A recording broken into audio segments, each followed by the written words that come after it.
Hello and welcome to another captaincy video and podcast from Fantasy Football Scouts. My name is Joe and joining me to discuss the best armband candidates for Gameweek 16 is Fantasy Football Scouts Tom Freeman. Tom, welcome. How are you? Yeah, good. Thanks, Joe. So game week. Had a small red, but got a couple of free transfers now, which could be important given this Spurs news, which has broke this morning. Definitely, yeah. So we'll discuss that in a bit. I've removed the Spurs bit that we were going to discuss as potential captaincy options. In my haste as well, I've also taken a photo down about fan team, but instead we're going to get your lovely words about them as well. So what have you got to say about fan team before we start? Yeah, so we've touched on it before, but they have got their second chance season game, which is launching in January, but you can go and start tinkering now. It is free to play. I think it's 20k prize for the winner. And there's a really good video that last year's winner, Josh have put together on YouTube, which explains all the rules and the strategies involved. So go and have a look at that. It's on the Scout YouTube channel and well worth a watch. Okay, yeah, thanks a lot for that. The narrative has been Captain Salah. That's been every week, and somehow we managed to get half an hour out of a show saying perhaps consider some of these other players. But the thing is that Salah hasn't been the highest scoring player in many people's teams. In fact, far from it. And there's been better options, particularly amongst some defenders, Alexander-Arnold. But we might be seeing the emergence of some forward and midfield alternatives to Salah. And I think this week is going to be a real test because he's a very popular player, a certain Cristiano Ronaldo. New manager. Manchester United have a great fixture against Norwich. Ronaldo was up top, played the full 90 minutes, and the stats I've got up on the screen are from Rangnick's first league game in charge, and it shows that Ronaldo was no slouch. He had 5 goal attempts, 4 of those in the box, 1 on target, but created a chance. And Fernandes doing well as well, 3 goal attempts. Fred, who of course scored, had a couple of goal attempts, and Telles as well. So these are the top 4 for that particular match. Very small sample. But yeah, Ronaldo for the captaincy. What do you reckon? Yeah, well, it was an encouraging start, wasn't it? Given that Rangnick had very limited time on the training pitch with them. I think he'd had a 45-minute session. So they set up in a 4-2-2-2 formation with Ronaldo and Rashford up top. And then the kind of the width was supplied by those fullbacks like Telles that was on that graphic there. He got a couple of goal attempts and Dalot on the other side. But Ronaldo was very much the focal point. He was the main man, 5 shots.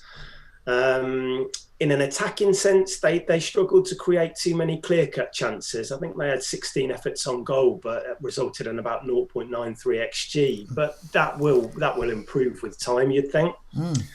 And I think encouragingly for Ronaldo, he wasn't subbed either. No. He played the full 90 minutes. Sancho, Rashford and Fernandes were all withdrawn. And I think there were some comments post-match about from Rangnick about his fitness and his work rate, which is encouraging. And I think he'll get a rest this week in the Champions League as well. So you've got to think he'll be fit and raring to go come the weekend. Yeah.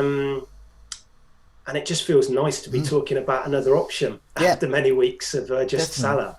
Yeah, so I don't own him at the moment, but I do own Harry Kane. I don't want to own Harry Kane. I do want to own Ronaldo. Same. Yeah. So if he plays midweek in Europe and plays the full 90 minutes, I will be reluctant to get him in and obviously consider him for the captaincy. But if you suggest, as you suggest, he gets that rest and he's got Norwich coming up, that would indicate he's playing, he's trusted. It seems weird to say Ronaldo's trusted, but nevertheless, given his age and the new manager, he's a very strong consideration. I will be faced with a very hard choice between Salah and Ronaldo, and I don't know which way it was going to go. I genuinely don't at this stage, and I think they're 50-50 calls for me at this stage. But let's have a look at Salah. I mean, Salah's got Villa in the Gerrard derby, but is Salah the best captaincy candidate this week? So what I've done here is I've got some stats for the last 4 game weeks, and just simple, compare Ronaldo with Salah. They both had 6 shots on target. Salah's expected goal involvement is higher, nearing 4, whereas Ronaldo's is 3. And Salah's chance creation, so for our point of view, FPL points, getting assists, is much higher than Ronaldo. Ronaldo just 3 chances created, but Salah was 7. And Salah's indeed have a couple of assists. So shots in the box broadly similar as well. Big chances broadly similar. So I look at those stats and I look at their performance and I think I'm going to get captaincy returns from Salah, but possibly not much. Whereas Ronaldo, I don't know. I could get a bigger haul. What do you think? How do you think Salah stacks up against Ronaldo this week? Well, I think on paper he's probably got the tougher game, hasn't he? I mean, going back to Ronaldo, Norwich have improved under Dean Smith, but I think we said last week, once they come up against a better defence, they'll probably concede. A better attack, they will concede, which happened against Spurs. I think for Salah, he's up against Villa. My team now under Gerrard, we've had a better shape. I think we've got a bit more belief. I think in previous weeks, we went down to Leicester. Would we have folded in that situation prior to Gerrard coming in? Possibly. We showed a got a belief and fought back in that. But it's early days for Gerrard at Villa, and Man City for 45 minutes comfortably outplayed us only last week. And I do think that Salah is still the main or the best kind of option this week, just because it's what we always talk about. It's that consistency. It was another assist at the weekend, 19 goals in 20 games. I think he's returned in every game week aside from early in game week 2 against Burnley, and that's what we want in an FPL captain. It's that consistency.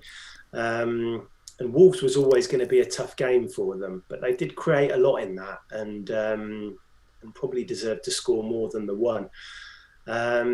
If I wanted to look at a Liverpool player outside of Salah, I'd probably be looking at Alexander-Arnold, just because I think there's a good chance of a clean sheet there. Villa have probably been a bit better defensively than they have been going forward over the opening matches under Gerrard. And no team has conceded. Sorry, my light's just gone off there. Okay. Back on. And no team has conceded more crosses from their left flank either than Villa over the last 4 game weeks, which suggests that Trent will get opportunities to whip those balls in from wider areas. But Villa have improved, no doubt about it. But where I'm at the moment is it's still that consistency I'm turning to with Salah, and more consistent than your light. Oh God, tell me about it. Yeah, so let's see if we can get that to hold. It might be a dodgy connection, but at least if you can see me now, I think. Yeah. But Salah is where I'm kind of looking at the moment. No, it's gone again. So you're gonna have to put up with me in the dark for a bit, I'm afraid, Joe. So that's fine. It's fine for the podcast version. For those listening on the podcast, Tom is now slightly darker. Okay. But basically, I'm kind of my thoughts are Salah just a little bit ahead of Ronaldo, but it's getting closer. It feels. It definitely. For me at the moment, as I said, 50-50. I mean, if anything, I would say 51% to Salah, 49% to Ronaldo. But that's the closest it's been for weeks. So for yourself, are you keen to get Ronaldo in? And if so, are you faced with that same decision? Yeah, I mean, like you, Joe, I've got Kane in my team at the moment. We'll talk about it in a bit, but given the news that Brighton were going to be missing so many players, I had been tempted to maybe hold on to him. But then we've got the COVID news, which is broke, so that may be an easy switch. And I think if Ronaldo gets that rest against young boys in the Champions League, then yeah, I'll probably be looking at that move on Friday. Just to recap, because we won't focus on Spurs or indeed Brighton assets for the captaincy. The Brighton situation at the moment is that pretty much we've laughed at how many centre backs they've owned over the years. They're virtually all injured now, so no laughing matter anymore. They're injured or suspended. So Dunk's out, Duffy's out, Webster's out. Dan Burn, I think, is available but hasn't played much. Veltman is a possibility, so you could have two fit centre backs there. Given Graham Potter, who knows who could play there? It would not surprise me to see someone like Pascal Gross or someone else as centre back. We just don't know. But Spurs, what is the latest there? Because we all thought, okay, well, Spurs assets, but there's been news of a COVID outbreak. So what's the latest? Yeah, well, there's been a few reports this morning in various outlets that up to 6 players have tested positive for COVID. Now, Emerson, Royale and Heel were both out at the weekend, which was down to illness. Whether or that's related or not, I'm not sure. But it's unfortunate timing because Spurs had been improving. They'd look better against Norwich. But the worry is now that there's going to be possibly some key players out, even if they do play the game at the weekend, which may affect the supply line for players like Kane and Son if they aren't the ones who have contracted the virus. Okay. I believe that Antonio Conte will be facing the media, or at least he was expected to, ahead of their Europa tie on Thursday. So we might get a bit more clarity on the issue then.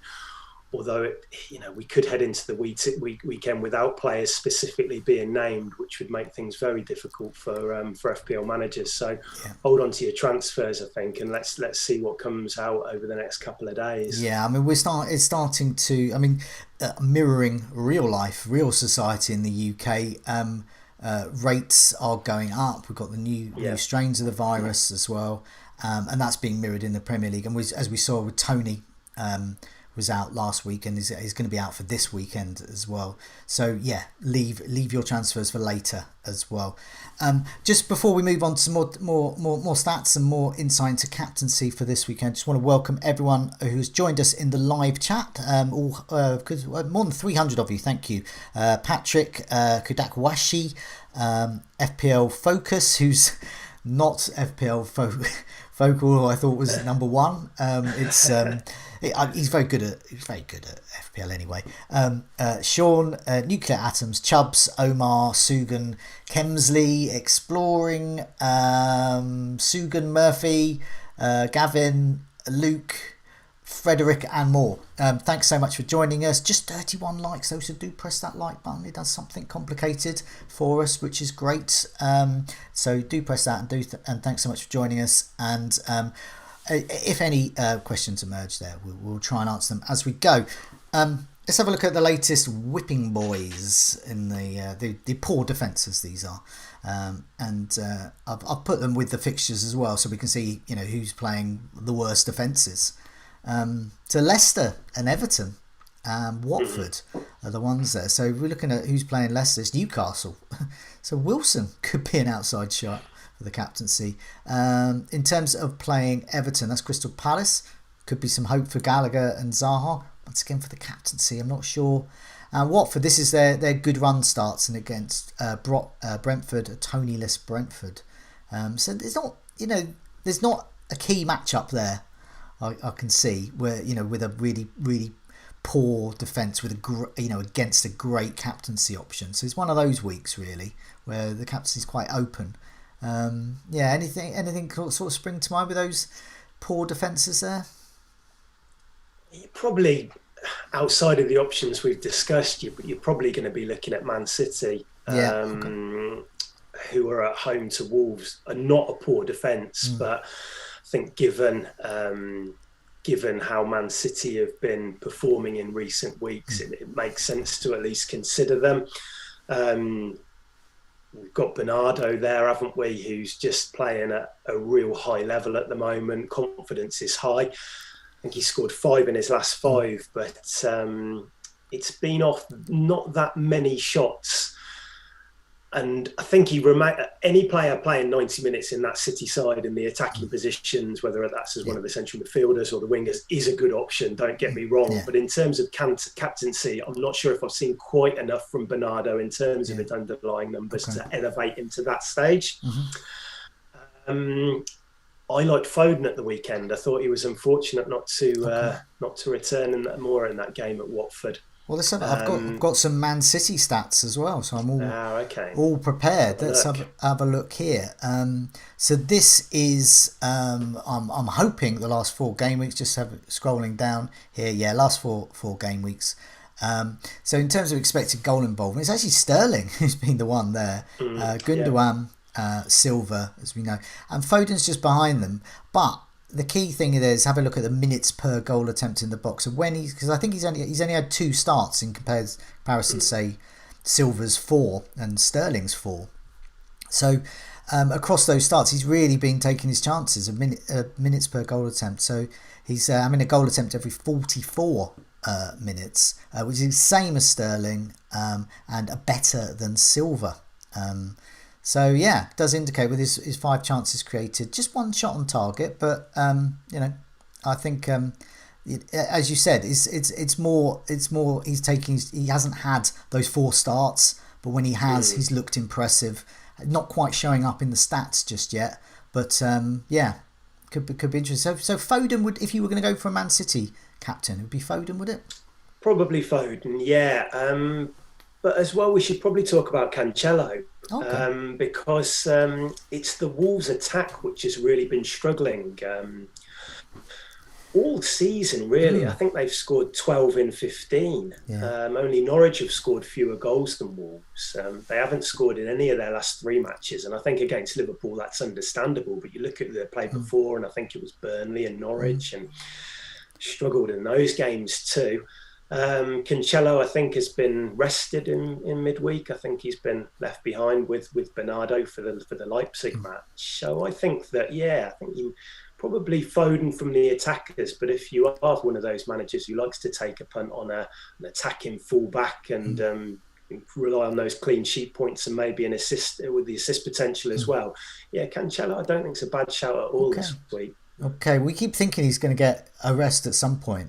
And he still never does. I mean, could it be this weekend? Well, the rest will come this week, I think. Yeah. So, but as in Europe, so that's great news for us because you would expect him to start now at the weekend and get that full 90 as well. Okay, very interesting. We'll go. Let's have a look at the expected goal involvement of all players over the last 4. I mean, Silva, Sterling, Gundogan, they're all there. And sort of Foden, as we're saying, he's not sort of showing up on the stats because of limited starts at the moment. But this is showing how potent Liverpool have been. Jota, 5 shots on target. He's still not scoring as much as he perhaps could be, but still 4 goals, not bad.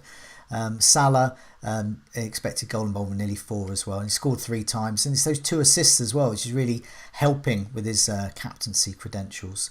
And Ronaldo Ronaldo is 3rd in terms of expected goal involvement, which isn't bad considering how poor Manchester United have been relatively recently, and that could indicate that he once again could be a great captaincy shout. Watford, King. That's for the Mavericks out there. But nevertheless, Watford against Brentford, that's not the worst fixture to go, but it depends whether you want to captain a player on the Friday night. There is the psychological harm that can do. But Neil Maupay, Benteke, I mean, these are sort of also rans, really. Might consider them for the vice-captain, but it just shows that it's the Liverpool and Ronaldo, Liverpool assets v Ronaldo, really. But yeah, it's Jota. If you're going to captain Salah, you might as well consider Jota as well, surely. Yeah, I mean, I would always side with Salah just because you've got that added penalties in, and I think we spoke about it. Jota tends to be the player which comes off before Salah in a match, and even if that's 10, 15 minutes before the end, that can still make a big difference for me. Yeah. So I don't think I would put him up with those Salah levels. But when he is on the pitch, he does show plenty of threat. But Salah's certainly the number 1 from Liverpool for me. Okay, well, let's have a look at those fixtures again. See if there's anyone else we can squeeze in. Brentford, Watford, we've covered really. We've covered Man City, Wolves, Arsenal against Southampton. That's a tricky one because Smith Rowe, we don't know if he's going to be available. Aubameyang, was he dropped? I mean, speaking to Arsenal fans, they haven't been that impressed with his contribution and goal scoring. Yeah. So perhaps he was dropped. I think he's blanked. What is it? 6 games in a row. There's been some big misses as well during that time. But Arsenal were poor in an attacking sense last night. They were missing Smith Rowe, like you mentioned, but wasn't quite clicking for them. I don't think that would be a fixture I'd look to for captaincy. No. Chelsea against Leeds. That's a great fixture for their attackers, and by attackers I also mean their defenders, their wing backs. But who gets the points? Who plays?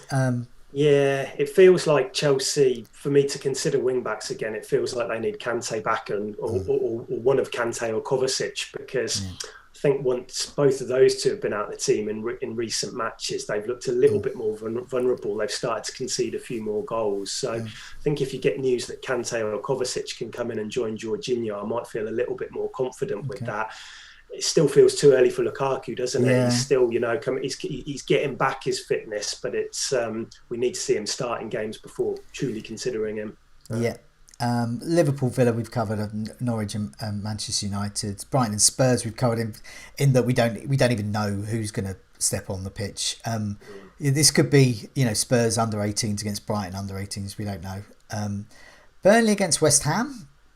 I mean, we talk about consistency of the captaincy, but Bowen, the player I would like to get in my team and I haven't had in my team, has been amazingly consistent. Good bad run, fixture proof. Why aren't we considering Bowen for the captaincy? Well, I think the fixtures have been pretty tough for West Ham, haven't they? He's been continuing to produce in those games, but now the fixtures are easing. He comes into the conversation. Neil did a really good members article on the site yesterday comparing Bowen to Antonio in terms of goal threat and creativity, which is well worth a look, actually. I thought there were encouraging signs from Antonio against Chelsea in that second half. I thought he was holding up the ball really well, looked more involved, looked a bit more like his old self. So I think that bodes well for people who maybe lost Antonio a few weeks back and maybe looking to get him back in. I thought that was quite an encouraging display by him. I'd probably put him a bit ahead of Bowen. But I do like the fact Bowen has those set pieces. It's such a weapon for West Ham and David Moyes. in pure FPL points terms, irrespective of all of the other metrics, just in terms of FPL points, who do I think is going to get points this week? Salah and Bowen are actually my top choices. I'm not lots of points, just points. Leicester against Newcastle. Vardy's had his rest. He has, and they need him. Meanwhile, we've spoken about Wilson potentially with Leicester's poor defence. So this is 2 poor defences with 2 good attackers. Could be goals. Yeah, like you say, Vardy got his rest at the weekend, but they were really poor without him. I mean, I think they're another team who's missing key players. I think Tielemans, they need to get him back. They cannot defend set pieces at all, as we saw at Villa Park. So that might be something to keep an eye on over the next couple of weeks. Looking at maybe set piece takers and things like that. So, you'd expect Vardy to come back in for Daka. Yeah. I don't think they're performing quite at a level where I'd consider them for captaincy. But if you've got Wilson, this probably didn't look like a great fixture a few weeks ago now, and suddenly now it looks like not a bad one to start him in.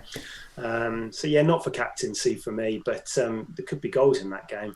So. Definitely. And Palace Everton, another. So Palace sort of slightly on the wane, but their fixtures are still good, and Everton. They did win against Arsenal, but their defence is still not looking great.